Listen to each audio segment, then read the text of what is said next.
ওলকপিগুলোকে আমি চোকলাগুলো পাতলা করে ছাড়িয়ে নেব।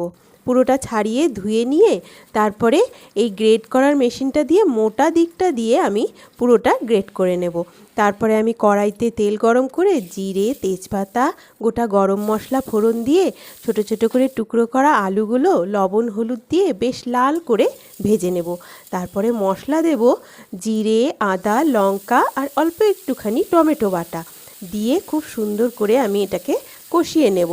আর পরিমাণ মতো অল্প একটুখানি লবণ হলুদ দিয়ে বেশ ভালো করে কষিয়ে নিয়ে তারপরে আমি এই গ্রেট করা ওলকপিটা দিয়ে দেব।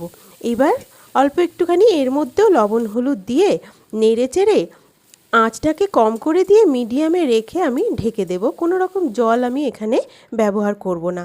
4-5 মিনিট ঢেকে রেখে তারপরে আমি উঠিয়ে নেব আর মিষ্টির জন্য একটা ছোট্ট বাতাসা দিয়ে দেব। ব্যাস, তারপরে